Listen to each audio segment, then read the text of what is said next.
What's up, Wisconsin? Not another top 10 coming back at you, this time with a very special guest. We have a super fan here. And, of course, Damon and Taylor, Buffalo Wheeler, and what's Big your middle Deezy. name? Big Deezy. Big Deezy, pimping the airwaves. That's as right. usual. For all those of you listening, I looked it up yesterday. I was bored, and we have a big following in Wisconsin. Could you imagine that? Yeah, it's weird. It's almost like we live there. Yeah, I know. Yeah, but I also saw that there's a strong, decent following in Washington State. Dude, So nice. That We're is getting really bizarre. Washington. yeah, man. So those of you who are listening from Washington, thank you. Packerland doesn't really like you, but we're not Packer fans. Yeah. So Yeah, Well- no, No? No. Oh, yeah. No, they're right. It's Indiana. Yeah. That's right. I'm a Colts Indianapolis. fan. all right, Colts, Broncos, and what's your crap team? Bengals. Oh, Yeah, I'm crap just kidding. team. Crap I'm just team. kidding. I'm like a fan of the Bengals. Got screwed in the playoffs like usual. It is the Steelers. So, thank you everybody for listening for subscribing. All the Facebook friends that have rallied in great numbers to beef up our subscriber attendance. Thank you.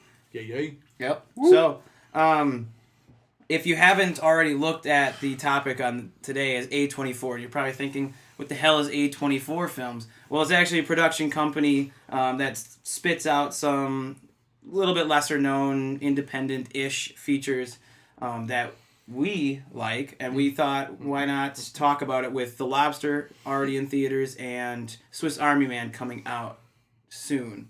I had to think if I actually said it right, but I did. Yeah, So- it comes out tomorrow. Probably. So Yeah. probably will be out by the time this gets up. Correct. So, go see those or watch trailers of the other films that we're about to talk about. We're going to go back to our original format where we each made a top 10 list, but we're going to focus on our 5 through 1. If we have a similar film within our top 5, we will actually have the person who has the film higher, towards 5, replace it with one of their 6 through 10, obviously in numeric order. So, without further ado, who's starting? Big Deezy. Oh, okay. Quick from Sure. the ball. So, I already know Taylor's list. So, I guess Whoa, way to drop that. we're just going to be in conjunction on these first two because we both had the same 5 and 4. Right? I was thinking about making a change to my I 5. hate you so But no, much. Yes. I'll stay. Yes. I'll stay. God. After I make this announcement that we had the same, I think I'm going to change it. Yeah. Dick.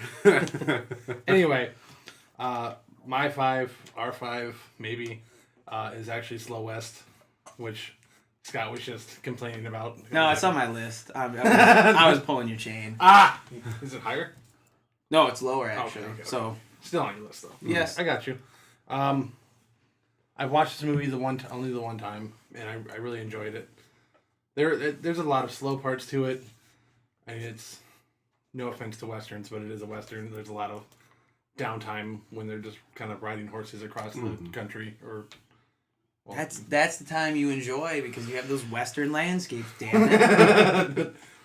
for some people who enjoy Oh yeah, those. it's just Western stuff. As you get Yeah. you get that time where you're watching them just kind of travel the lands and that, and Yeah. you can enjoy the environments if you want to. In that, it's both of our 5s. Yes. So for me, I bought this on a whim because I saw Michael Fassbender. I'm like, I'm super into Michael Fassbender right now. Yeah. I forget what movie came out when, and it was Steve Jobs. Steve Jobs came out, and I was on a huge Michael Fassbender kick, and that's why I started watching this movie. And then I watched Hunger 2, which was whoa. But I mean, it's a slow burn. But then when it at the end when that explosion of just action hits, When everything goes down, it is yeah. crazy, just awesome. I've talked about, with 3 or 4 different people about a scene that sticks with me when Cody Smith McPhee or whatever his name is. That That really scary looking kid. yeah, that fit so well as Nightcrawler. He's just a creepy looking dude. He gets shot and bounces into a wall, and a jar of salt pours over and falls onto his wound as he's watching the girl he's in love with make out with another guy. And I just thought that was I don't know, I would say poetic justice, but I know that's not right, but It fit for his character for It did, sure. it did. Because the dude could not understand that this girl that just did not like him did in that not way. like him. Probably didn't. I don't think she even remembered him for a little bit. Like she had no idea who. he Well, was. I mean, in the moment, I thought in the moment where she's shooting, trying to save her own life, that this dude walks in behind. Man, I'm shooting before I think too. Mhm. Spoiler. for sure. Sorry about that, but I don't know. This director John McLean. I'm sure you don't. I'm sure you don't say it like that. I don't know, but you have this Hitchcock way of doing things where the biggest thing in the frame is the most important. So you always go back to that gun that the young kid is carrying around as being the most important. And you said the biggest scene for you that stuck out was the part in with the salt. Yeah. Well, when they go into that little convenience store, if you will, and then they try to rob, these two people try to rob them, you get a shot of just McPhee's gun while he's in like this changing room, and you're thinking like, I thought it was like a foreshadow of like this kid's gonna like freeze up and not use his gun. Yeah. And then that whole scene takes part, and it just goes back to that idea of putting the most important thing in the frame. You're thinking about the gun because it's smack dab right there in front of you, and then he ends up capping that girl right behind, execution style. Well, through the chest, I think, but still, I don't know. I did enjoy it because it made me think like most of these movies do, but I just think I thought about you, Damon, and this isn't a bad thing, but I just figured like the constant death in there, it always seems to be like for nothing. The loss of life in this movie is just, it means nothing. And I think that's kind of what it was going for. But you have the Native American stuff. You have bounty hunters. What are bounty hunters? They're glorified killers that get paid. And then at the end, obviously, everything going down where everyone dies. Pretty much everyone dies. So it's just a waste of life, if you will. And it's, I don't know, I really enjoyed that aspect of it, so that's why I did make my list. I was pulling a chain before we started recording. So what's your 4? Oh, my number 4 is A Most Violent Year. It's higher. Yeah, I figured it was higher for you. Same 4. All right. So you want to go this way and then go to you, or you want to go and then me? I can go and then we'll leave you out. Since we already did your 4 and 5. Oh, yeah. So I'm up. Yeah, Anyways. so you... God, it's been a long day. So let's see here. Wow. This was tough, man. My 5 and 6 were neck and neck. Oh, did you want me to replace my 4? Yes. Oh, yeah. Since we do Dude, that. it's been a while. I know. That's why it's been a while since we've done this. We format. replaced when we. Yeah, you someone's replace. higher. We replace it with a different movie. So whatever we your replace 6 it? is. Yeah. So we will come back to you. We got to do your 6 then. I think my 6 is the same as his 6. Jeez, what are you guys? What are you guys doing? You guys friends or something? I know it's weird. Yeah. It sounds like we were talking about this. So am I doing that one right away then? Well, I'm supposed to go for take it. your 6 and then just let me know. All right, if it's the my same. 6 was The Witch. It's hot. It's one high.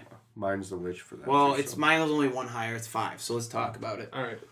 I think we all recently it just came out on DVD. So I saw it when Blu-ray, initially dude. in theaters. Oh, you saw it in theaters? Yeah, I went because I'm a horror person. I love horror and seeing different versions of it and that. So going into The Witch, and I think part of it was I didn't go in expecting like a full horror film. So I think that helped my view on it because I know a lot of people complained that it wasn't like jump scare and everything like that. It was more of like a drawn out thriller style than anything. So I really enjoyed it. I thought it was one of the better done horror films with horror aspects and then The Witch and stuff all like that. It was really well done. The scenery was amazing. Oh yeah. And just like the costuming and everything. And I really liked the dad for the most God. part. You know who he reminds me of? And I didn't look it up, of course. But you remember on Django Unchained, Mr. Stone Cipher? You can't really talk. He's got those dogs. Yeah. He looked exactly like that guy for some reason.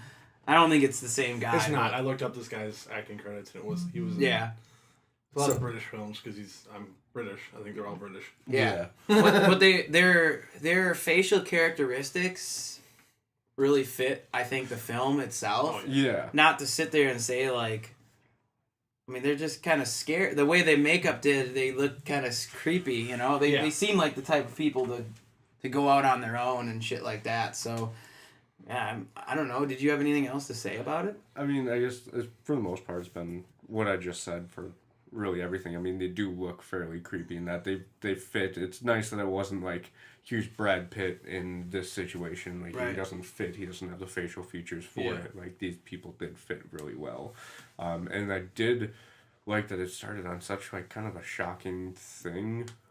Because the baby just gets taken right away. Right. Spoilers in case you haven't. Have you seen it, Becca? No. Okay. Blake won't let me. Well, we're spoiling the beginning of it. That's fine. And probably more eventually. Let's be honest. But let's wait for Damon to say it. Yeah, like the baby gets taken right away and killed immediately, essentially. Yeah, but did you know they cut off the Weenski? Oh, I didn't notice that. Yeah, neither did I until I read about it, and I was like, what the hell? She took that knife or whatever. I was pretty creeped out at that moment. I was like, oh my god, they're going for the dick. Oh, oh my god. And I was like freaking out. I was eating at the same time. Oh, so that's a bad idea. I was like, then like the immediate scenes after that were so disgustingly creepy, and I was just like, all right, I need to put this down for a little bit so I can recover.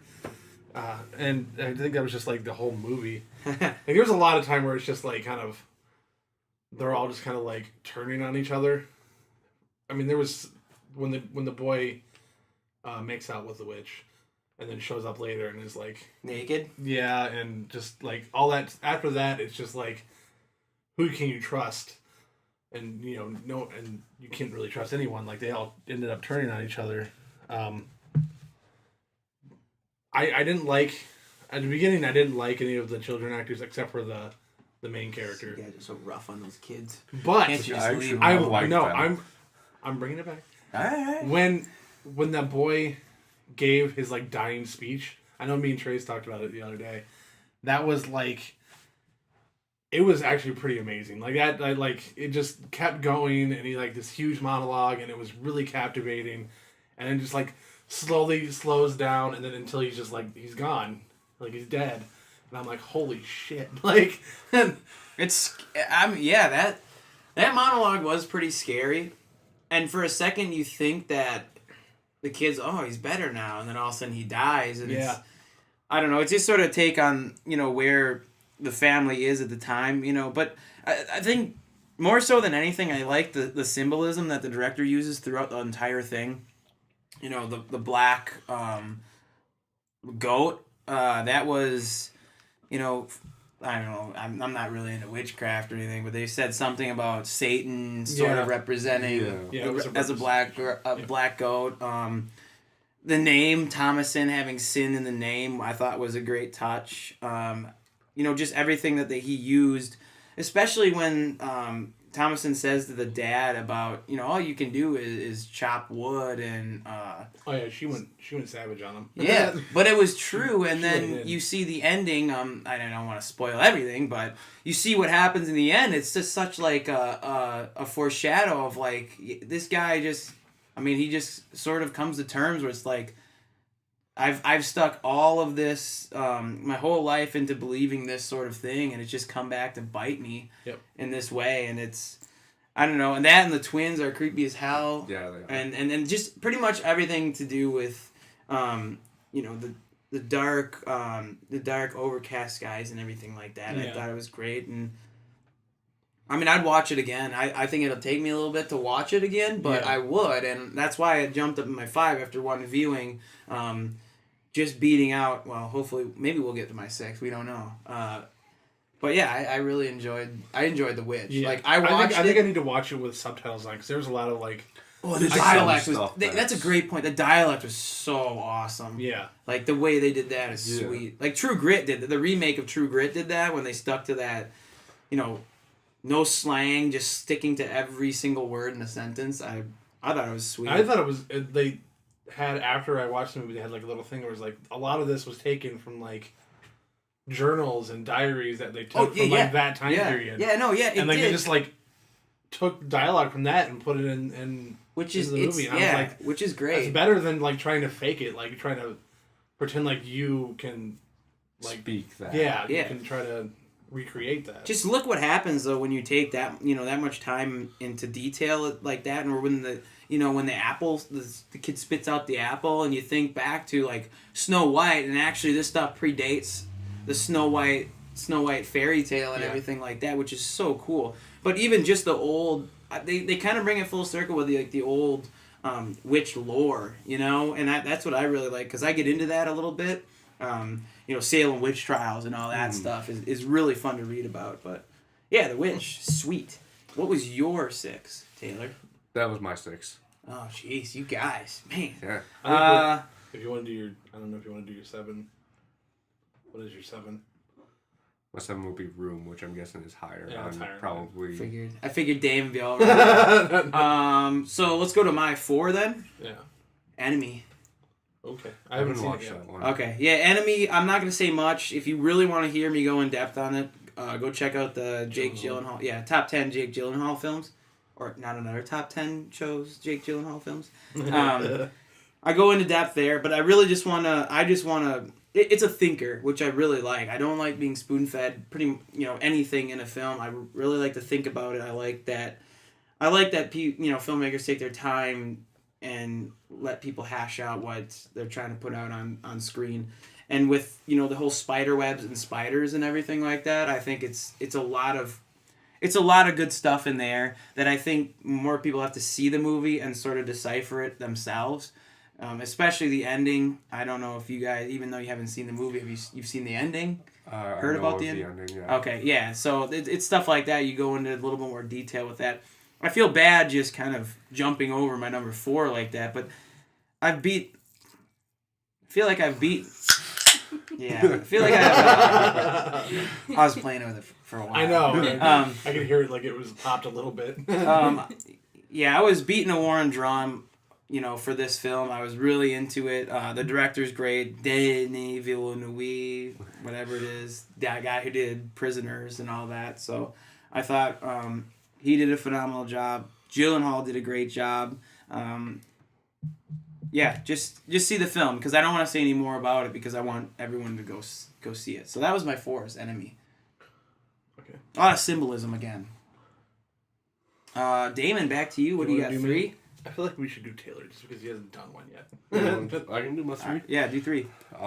It's probably might be higher on either one. Well, because let's see. it's Ex Machina. I think mine was exactly 3. Are you exactly 3 with Ex Machina? Yep.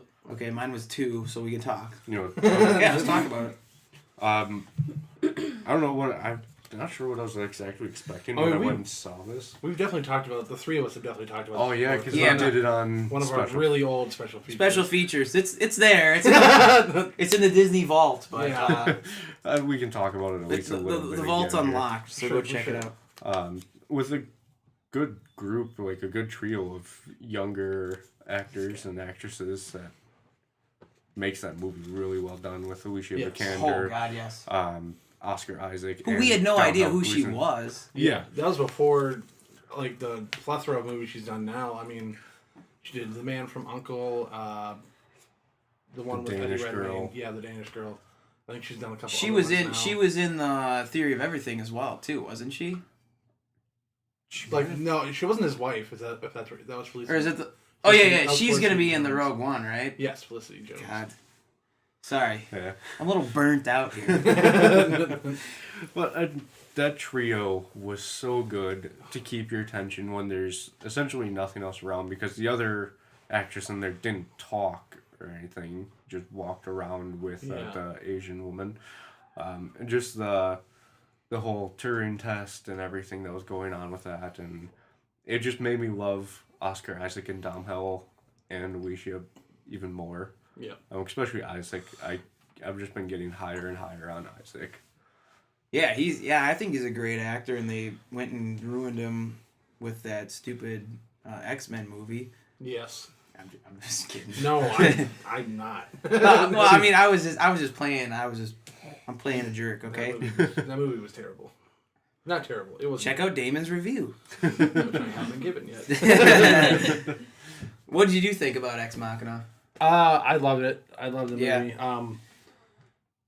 I like how Dom Hall, who's super British, comes off with like a fully believable American accent, like really showing off his acting ability in this movie. And in Revenant too. Yeah, and in The Revenant.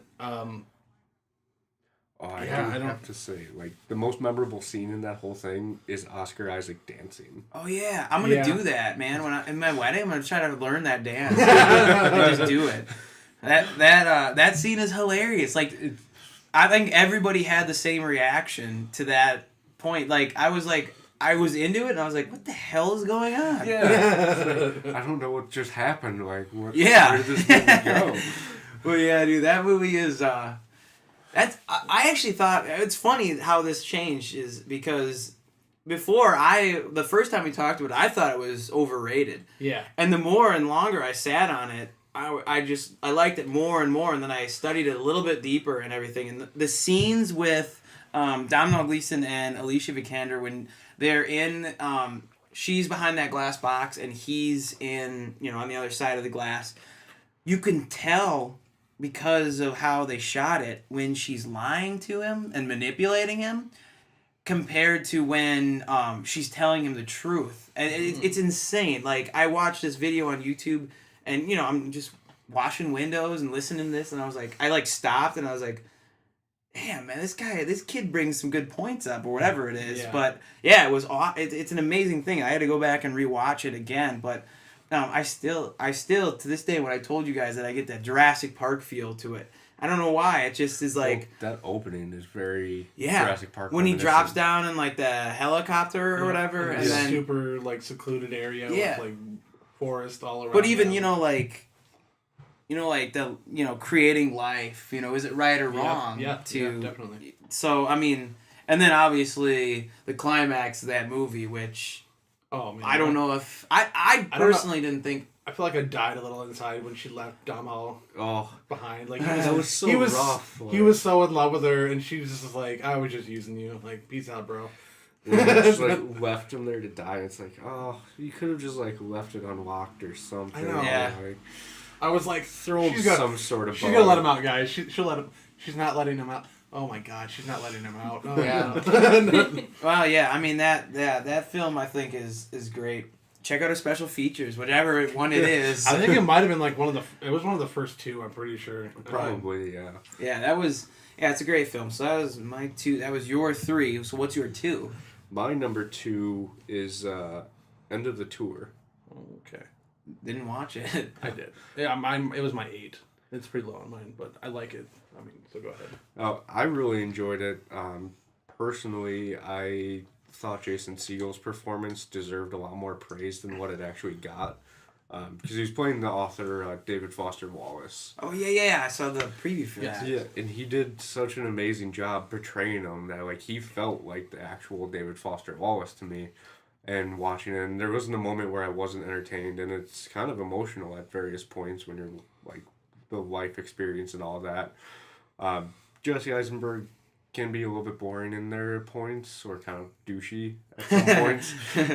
I guess is the better word for it is douchey, but I really enjoyed it overall, and I think it's more of Segel's performance really kind of putting me over the top, because I thought he just portrayed it so very well that...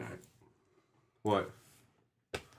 We're just not listening to you like usual, That's Taylor. fine. It's fine. I'm just rambling. He distracted me with his armpits. No, I looked over this way and I was like, oh my God. And then I did this way and then I saw Damon look over and it's like, yeah. Keep going. I was listening though. I'm very interested because I didn't see it. So it's a good play on it essentially, and it's kind of nice that Eisenberg's almost there because he is kind of douchey. So Segel's character plays off of him fairly well. I mean, at times they're both kind of douchey. Like they definitely switch at a certain point. Like you're kind of like, okay, it's just Jesse Eisenberg. Like he's just playing himself. He's kind of a tool. And then at a certain point, it kind of and you really like Jason Segel because he's Jason Segel. Like he's just a really cool guy. And David Foster Wallace was a cool guy.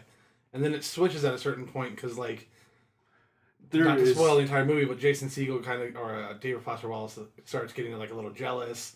And things starts happening, and you kind of start becoming more on Jesse Eisenberg's side and less on, and then they kind of meet in the middle a little bit, and because it's not it's just Jesse Eisenberg being an asshole and Jason Segel being cool. They switch. they do switch. I can definitely see that.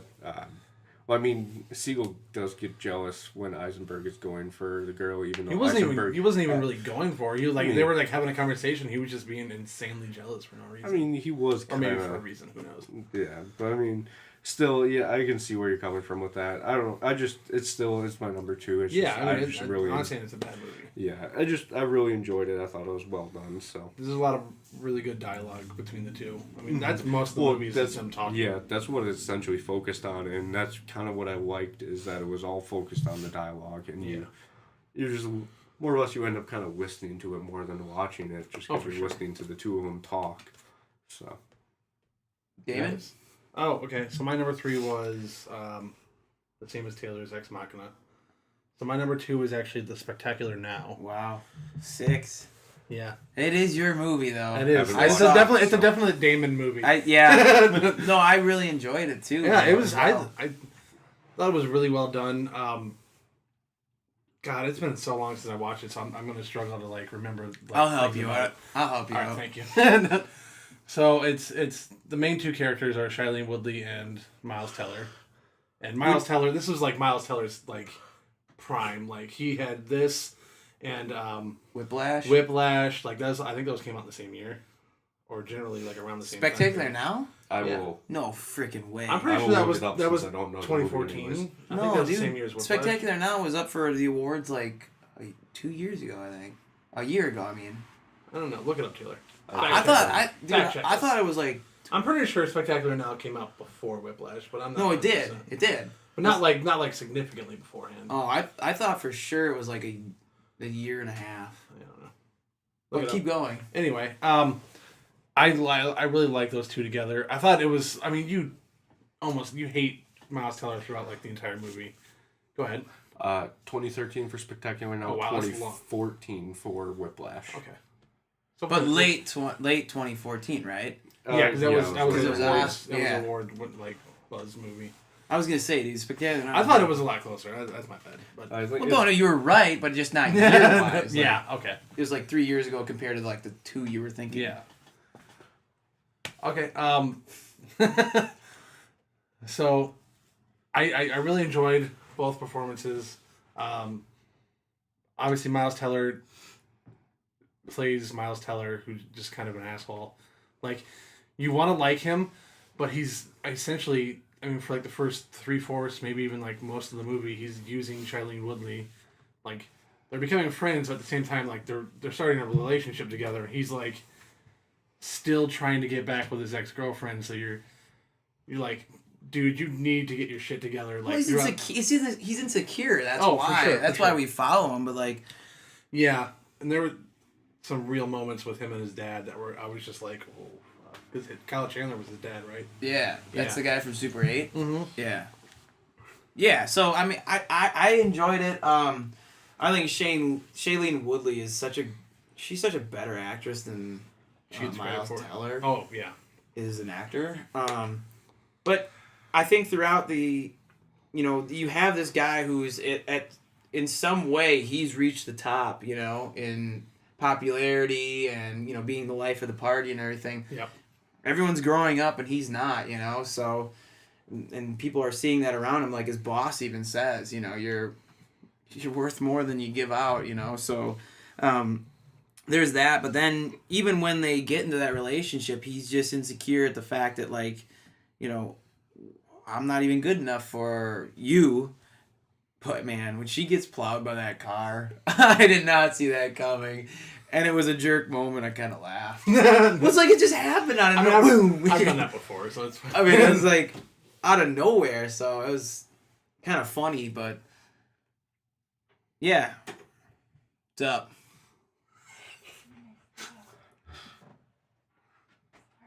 Ruining the whole thing. Just kidding.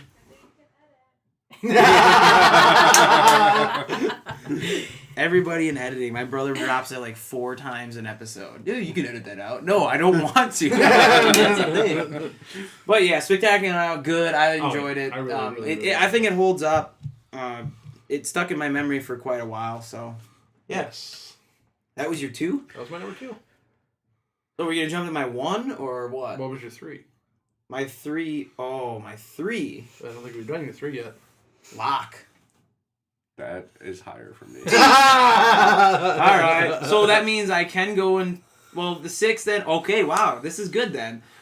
So 6 was Spectacular Now, which is gone. Yep. So now I have 7, which is actually The Rover. Oh, okay. Okay. And to be honest, The Rover was not a movie that I really cared for all that much until, again, I had to sit and think about it for a while. And I really, really think it's such brilliant writing that they have I always get Guy Pearce and Guy Ritchie mixed up. Guy Pearce, yeah. Guy Pearce is going after the stolen car, right? His stolen car. And then he runs into the vampire, Robert Pattinson, and Pattinson's slow, right? So he's always giving this guy commands, like, do this, do that, don't do this, don't do that. You gotta stick up for yourself. You gotta, do this. So they're going after the car, and the way they correlate with each other on the same path is that Pattinson's brother was the one that ditched him after that heist went wrong or whatever. He got shot. Yeah. So we go throughout the story, which, honestly, I thought Slow West moved a little faster than The Rover did.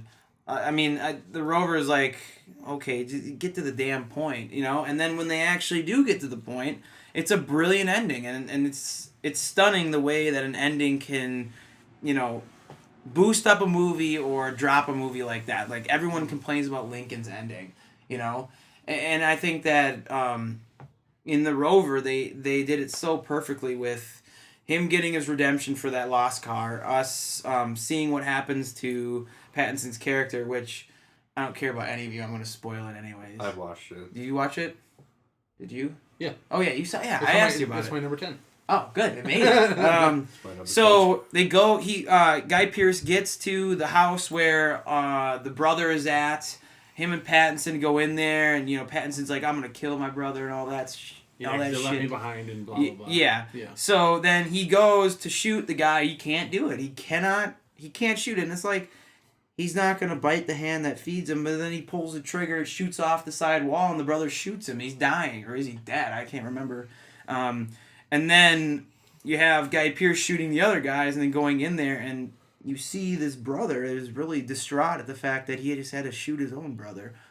It was kind of like dog eat dog, like, he's going to kill me or I'm going to kill him. So he did what he had to do. Now, I don't remember exactly if Pattinson, ends up shooting him, or I don't know who shoots the brother. I forget. I thought Pierce walked in there and shot the brother at the end. Okay, yeah, because I know there's this old guy sitting on the bed across from him, and then it's like, I thought maybe he jumped up at one last, got one last shot in there, but I think I think Pattinson got shot in the head. So yeah, Pattinson died. Yeah, so that was that. He was dead, but the fact that he was like a half-wit throughout the movie, and then you freaking realize that he wanted the car back because of his dead dog, to bury the dead dog, and it's like, there's this great scene where then Guy Pearce just points the gun at that old guy, and then just puts the gun and just starts crying, it's almost like, to me, it's like he almost lost his dog all over again, because this Pattinson was basically the dog. Yeah. It was insane, and I was like, wow, that's really good. I really enjoyed that. Up to that point, that ending, and then, and then they dig it, he's starting to dig the grave and all that, and he just burns the other bodies, and I was like, wow, dude, they could have made that movie a 2-minute short. It would have been amazing. Yeah. And then, it probably was. They just probably made it into a longer movie. I don't mind it. And I don't mind that there's not that much dialogue. It's just, it's weird. Are they just in some sort of future where everything's gone to shit kind of thing? That was what I got from it. And then, that happened. But either way, I think, it's worth watching, and here I am again saying, here's another A24 movie that I gotta watch again just to double check. But I put The Rover at 7, over a couple of good films. So, all right. So what are we doing? Ones now? We're doing ones now. Don't tell me you guys are the same one. No. No. All right, Taylor. Well, now we switch it to him now, right? Or well, you? I mean, he got shafted on a bunch of them, so we'll just let him go. Well, I mean, mine is Locke. Is my number Oh one. God, that's so good. So I haven't seen it yet.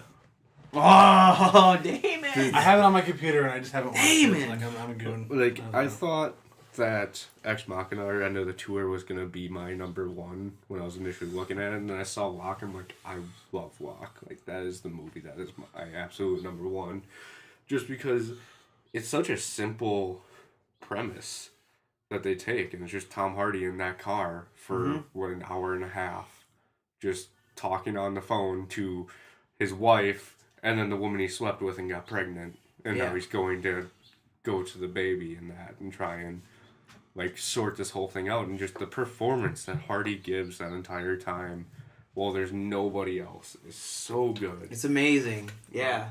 And it's like, it's not even a person in the car. He's just talking to the car, essentially. Yes. Is all he's doing. And it's great because, like, everything, like, the little things in there, like, when he's got the little cold and all of that, and everything that's going on with him, it's just, I don't know. The whole thing just came out as, to me, Tom Hardy's best performance I've seen him give, personally. Like, my feelings aside. My feelings for it. No, I almost have to second that. It's just, like, it was something where he stood alone and he held a movie that I'm like, this premise could be really boring. And I feel It like is on paper. I don't know Yeah. how they thought. Well, I mean, obviously, you guys get some big names behind it, but Yeah, it's just like, on paper, it just looks like it's a dude driving in a car talking on the phone. I'm like, that's gonna be boring as hell. But I mean, Tom Hardy's in it. I'll give it a watch. And I watch it. I'm like, oh my god, this is great. I know it's insane how deep you get into just. It's such a, like you said, such a simple story. The kids are watching the soccer game. The wife is oblivious. The other lady's calling him from the hospital. And then, meanwhile, even in the car, you still have these shots of, like, police cars going by and cars going by. Like, there's this whole world going on outside of his vehicle. And it's like, I've been in those situations, and I'm sure all three of you have as well, when, work or school or something, where it's like, I just want to get out of this situation right now and just be out there. Like you got a big project due or something, you waited last second to do it, and it's like, it's 3 a.m, I do not want to be here right now, but like somehow I have to find enough strength to get through this. And the way he's juggling 4 different things at once, it's amazing how they got that to work. Yeah, because he's juggling his job too at Right, the time. yeah. So he's blowing off his job, and then the best, I think another great part is when he starts talking to himself, like his dad is there, which is another great plot point, which I think is, I couldn't forget about it, but... Yeah. Achoo! Bless you. Thank you. You just edited it out. yeah, I can edit it out, thank you.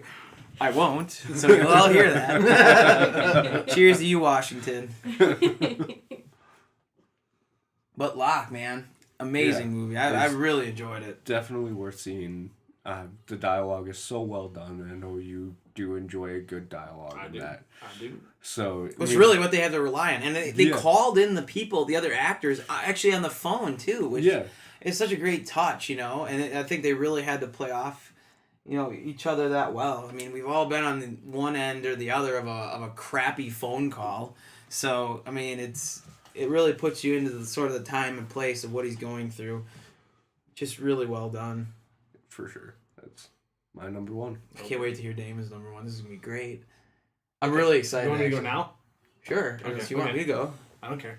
You can want me- Okay, I'll go. Well, let me go, because it's already on your lists. Most Violent Year is my number one. Okay.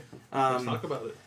Talked about it in depth, I think, a few times, Yeah. but I think the symbolism, again, you have in this movie, particularly between Oscar Isaac and the Colombian guy, is such a huge thing.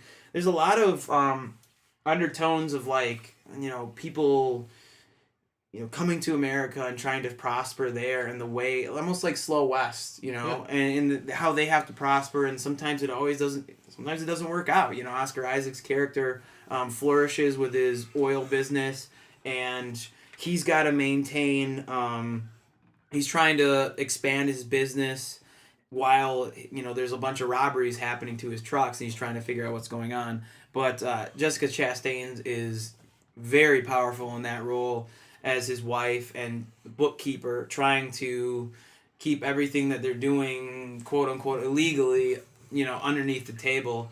And then you have your boy, the Selma guy in David there. Oyelowo or whatever. Yeah, His last name, I Oyelowo. can't even Yeah. I was just gonna look him up because I was trying to remember what his name was. Yeah. So I mean, you got him as sort of like the lead agent on the case, who wants to be this, this district attorney. So he's got his own agenda while everyone else has their own agenda as well. Which is, it's a great play on the American dream. But you kind of got to know people, and it's a slimy game that you got to play to get in high, and it's that's what I love about it. Not and the correlation between him and the Colombian is awesome. Oscar Isaac is awesome. Marlon from Finding Nemo is awesome. Oh, Albert Brooks. Yeah. Yeah. And I mean the ending is sweet. I think the movie as a whole, and a lot of people most likely thought it was boring, but man, I was into it shot by shot. And there's a shot in the barber shop when he's trying to question his rival, and I was just so stunned by the camera work in that shot where he's in there and the way they play off, and I was like, but the mirrors are here, how could it be here? And I thought about it, and then waited till it came out on Blu-ray and watched it again, and I watched it like 3 times and get it, and it was like, yes, that's what I love, man. God, that's what I loved about that. J.C. Chandor is a great director. He did another good movie, almost kind of rising like Castaway is, rising stock in my book of movies in terms of movies, but if All Is Lost with Robert Redford. It's really Castaway-esque, but yeah, it's a great movie. Little dialogue, out on the open sea kind of thing, and a really awesome ending. So I really love A Most Violent Year, and I implore everyone to just watch it and then watch it again. Preach. Yeah, it's definitely really good. It was my number 4, but Mine too. Oscar Isaac was great in there. Yeah. And I actually bought it off of your guys' suggestion. Right, yeah, Yeah. yeah. I think him and Jessica Chastain played off each other so perfectly. God, yeah, when the ruthlessness of her character, when he hits that deer, Oh my God, yeah. Oscar Isaac hits that deer and he's going to come up with like that hammer, and she just comes out and just blows the deer away, and it's like, holy crap. Yeah. She was absolutely brutal. Yeah, she's ruthless. What up? So yeah, that was your number 1. Yep, so Damon? My number 1 is the movie Room from last year.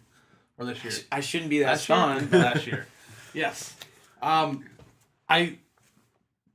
There was a lot of really good movies that got nominated for Best Movie this year.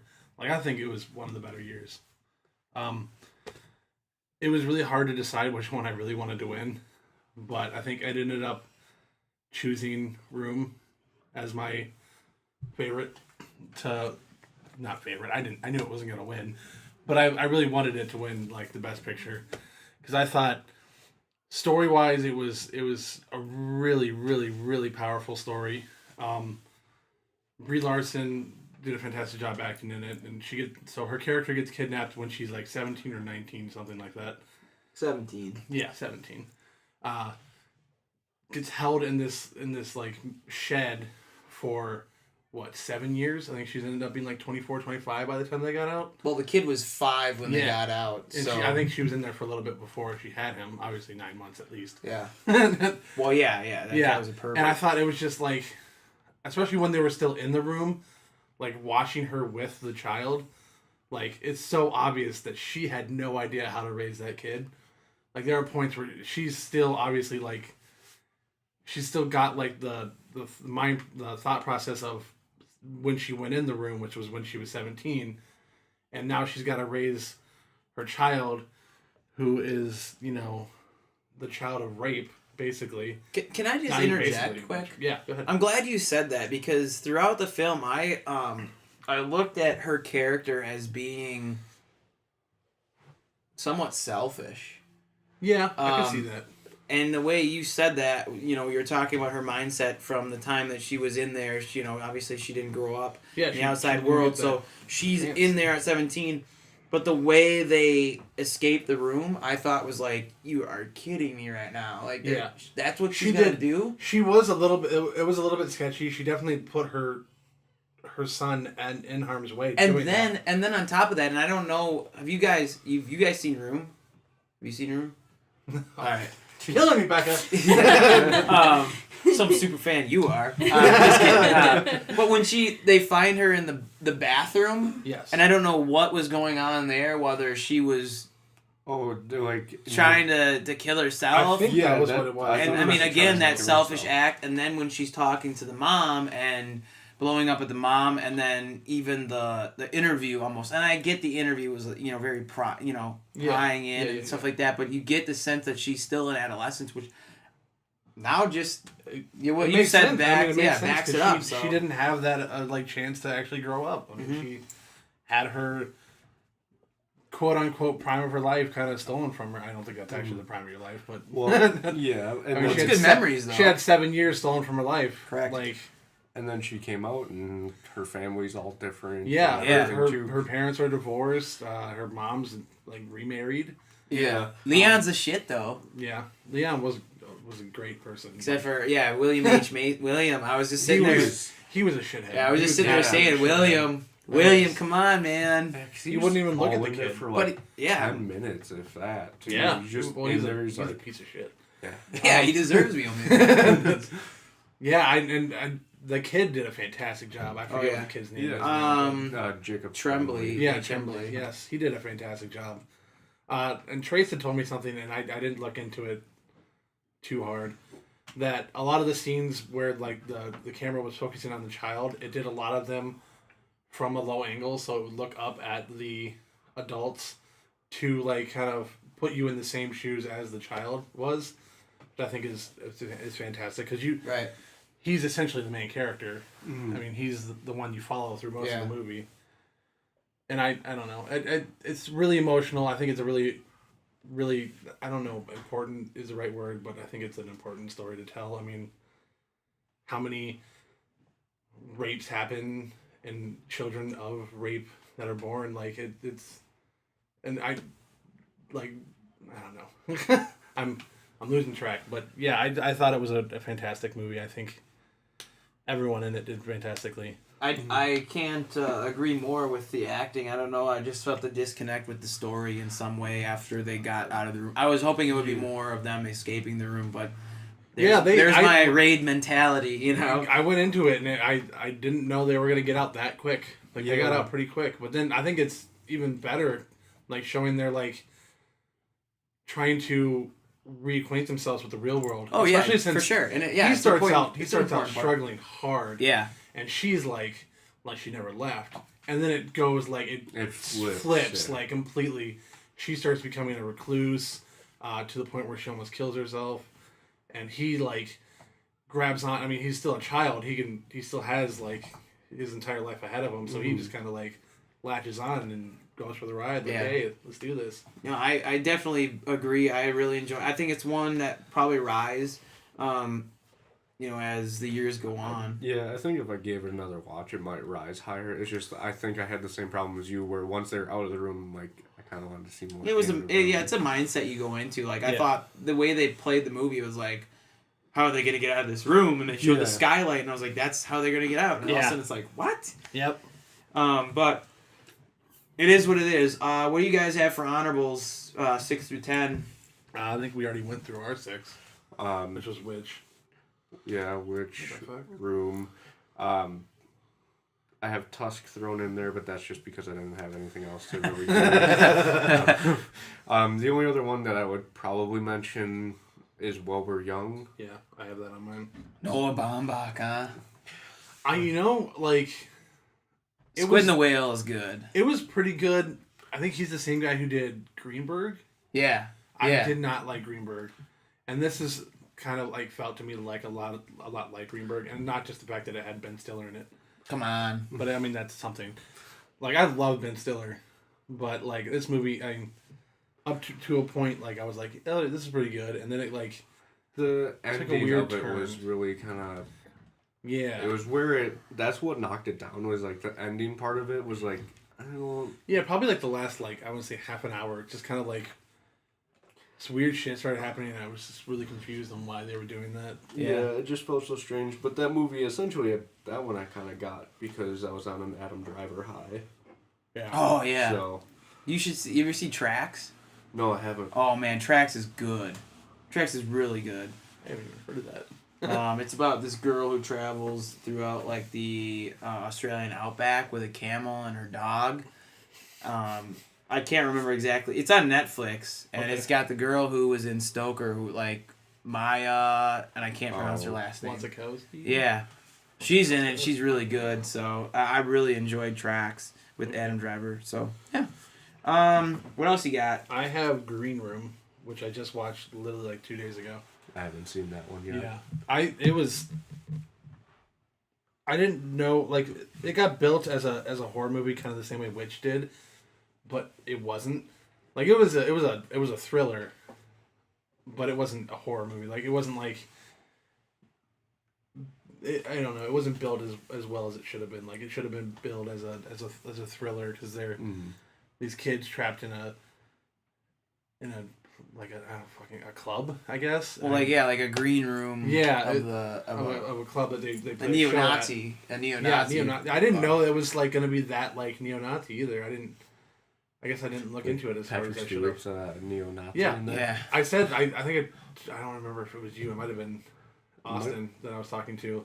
The only person who says the N-word in the entire movie Oh, I was there in that. is yeah. Patrick Stewart. And I was like, wow. You just hate him now. Don't No, you? it was just weird because it's like, You just first don't off, there see was Patrick Stewart absolutely doing that. well, there was absolutely zero black people in the entire movie. He just randomly drops out with that, and I'm like, okay.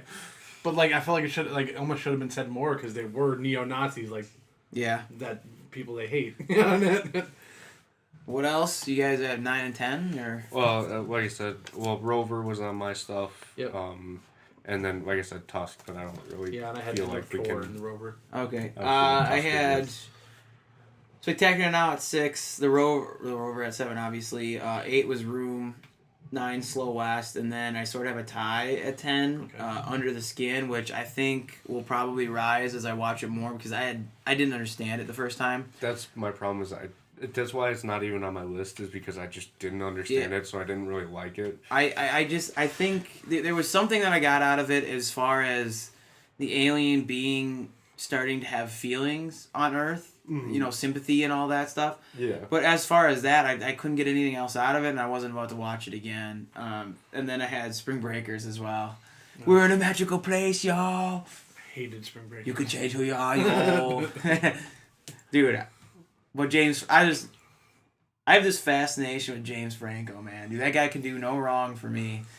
Oh my god. When he's flipping that omelet in Spider-Man 3, check this out. He throws it up. It just goes all over the place. There's a new movie he's coming out with. It's him and Bryan Cranston. Like, it's like an R-rated romantic comedy. It looked like it was just fucking weird looking. And then Well, what's wrong with an R-rated romantic nothing. comedy? It was just like. Well, it's just a weird. It might have just been duo. like because it was Brian. It was almost like a. It's James Franco, dude. It's gonna be out there. Like, what was that? Oh god, it's Sidney Poitier movie. Guess who's coming to dinner? Yeah, it's kind of like that, but with all white people. So it was the Bernie Mac version. Yeah, but with all white people. So it was what? It was all blacks? No, it was all white people. No, Bernie Mac version was a black family with a black daughter marrying a white guy. Yeah. Yeah, which was wasn't Ashton it? Kutcher. Yeah. And this is kind of like, it feels like the same thing because it's like Bryan Cranston, his daughter is getting married to James Franco, and like, Bryan Cranston hates James Franco for some stupid reason. Like, I don't understand why. It doesn't, nothing race obviously because they're both white, but it just kind of felt that way. All right, so what are we sitting here saying at 1? Number 1? I don't know. Well, did you guys have the same number 1? No, I had Locke. He had Locke. He had You Room. had Locke pretty high. So I had Locke as well. Wow, Locke pulling out of 1. All right, I'm liking this. It's a good list. Son of a bitch. So what was your one? My one was Room. It was on my list. Was it on yours? It was on my list. It's down at 7. Okay. Put Room at 2. All right. So we're saying Locke got snubbed, obviously, at the Oscars. Oh, Totally. I've never What do you seen guys it. have at 2? Ex Machina? But you guys had it both at 3, right? Yeah. So you want to lock Ex Machina in at 3? What was your number one? My number 1 was a Most Most Silent Silent Year, so we can do that at... Because we both had that on our top We had 5. that. Yeah, that was in my 4 and your 4. Yeah. So Yeah. All right. Yeah. And then you guys down with Ex Machina? Yeah. That's fine. Going outside, just like I like it. 4s and 3s if you haven't had it yet. well, my 3 and 4 were Ex Machina and Most Violent Year. My number 2 was End of the Tour. But Okay. My number And you 2 had is it. Spectacular Now, and I do have. But I also have a Spectacular Now. My end of tour was 8 for me. What was your It Spectacular? 6. 6. So that I think Bump it. Yeah, that beats it out. So. Super fan. And then End of Tour at 6? Yeah. Yeah. Is it End of Tour? The End of the tour. It's the end of tour. What is it? It's the end of the tour. I'm gonna look it up. Okay. All right, I well, will you give guys you do the that while I specific. switch to my 7, which I have Enemy at 4, but you guys didn't have it all, so No, I'll... 'cause I haven't seen it. I haven't seen it either. It's the end of the tour. Okay. So we were both kind of right. Okay. 7? I have Slow West. I think you have Slow West as 5 too. Yeah. But we also... Where is The Witch at for you? Which was 6. 6, and it was 5 for you. Yeah, so we can We can do... do Witch. let's do Slow West and then Well- Witch, right? Well, because wasn't your Slow West Your later? Slow West is a little lower. Slow West was 9 for me. All right. Let's do Witch and then Slow West. All right. Just have it. My hip. I cracked my hip. You old man. Yeah. All right, so we have 9 and Crack 10 left. My hips do So that too. Enemy's the only one left on my list. I think I'm done with my 5. Oh, God. Like my 5 is done. So Well, what did? Well, I had Enemy, so we can put Enemy yeah, stick Enemy in there. at 9, and then 10. We're missing 1, so is there any one that we've all had, like... Dude, if Spring Breakers makes this list, man, that'd be so Well, cool. Did you have Rover, Damon? Oh, yeah, the Rover, yeah. I did have the Rover. I missed that. Yeah, we can stick So Rover in why at don't we 10 then. do Rover at 9. 9, yeah. And then Enemy at 10 there. Yeah. That's fine.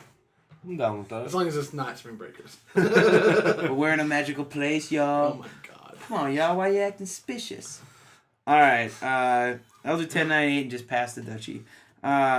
Not on our top 10 shows. Best A24 films. Number 10, Enemy. Number 9, The Rover. Woo! Number 8, Slow West. Woo! Number 7, The Witch. Woo! Ooh. Okay, thank you. Number 6, The End of Tour. The End of the Tour. The end of the tour. Number 5, Mm-hmm. Spectacular Now. Do it. Hate you. Number 4, Woo!